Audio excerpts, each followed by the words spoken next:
Decision trees can be used for binary classification challenges with supervised machine learning. Using this method, you can set up predictors and match them to some outcome. Decision trees are management friendly. You could show how the machine is making decisions by creating a graphical tree for your presentation. Let's imagine that we were creating a decision tree to predict whether or not somebody is likely to go to the beach. We'll create 3 predictors. Let's create a predictor called sky, which records whether it's overcast, rainy, or sunny.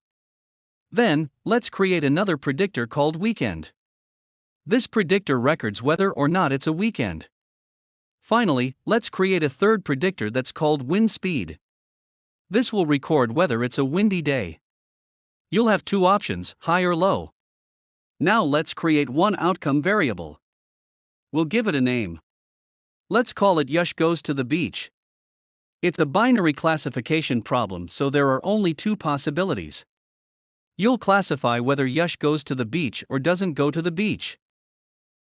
Let's now create some training data based on some actual data that we've collected about Yash. We could put it in a simple table with 4 columns. The first 3 columns are the predictors and the last column is the outcome. You could see the first 2 rows of data in the training set. If it's a sunny day on the weekend and there's low wind speed, then Yash will go to the beach. If it's rainy and on a weekday with high wind speed, then Yash won't go to the beach. This combination of predictors will create a different outcome. This is all well and good, except it isn't really a decision tree.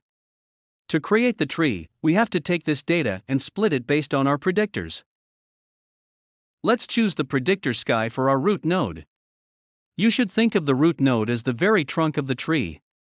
We decided to use sky as the root node predictor, but you can pick any of the predictors that you think makes the most sense.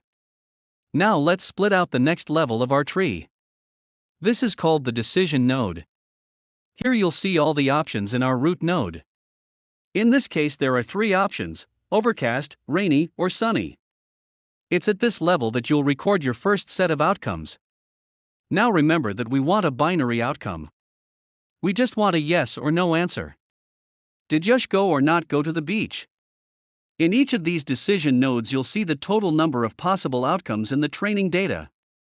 There are 4 scenarios where Yash goes to the beach and 3 where he stays home.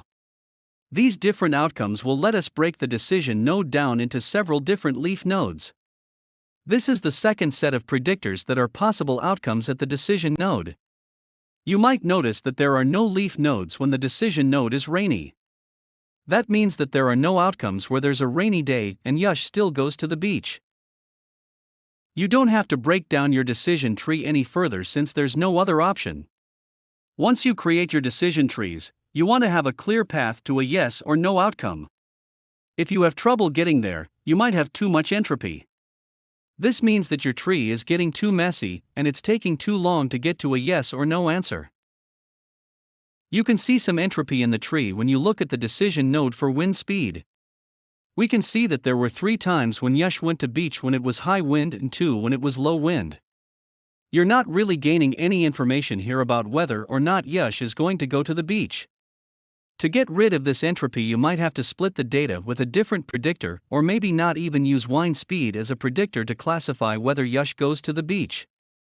When you look at this decision tree you get a pretty good idea about Yash's behavior. That's one of the best things about decision trees. It's not too difficult for people who don't know much about machine learning to get an idea of the different decisions.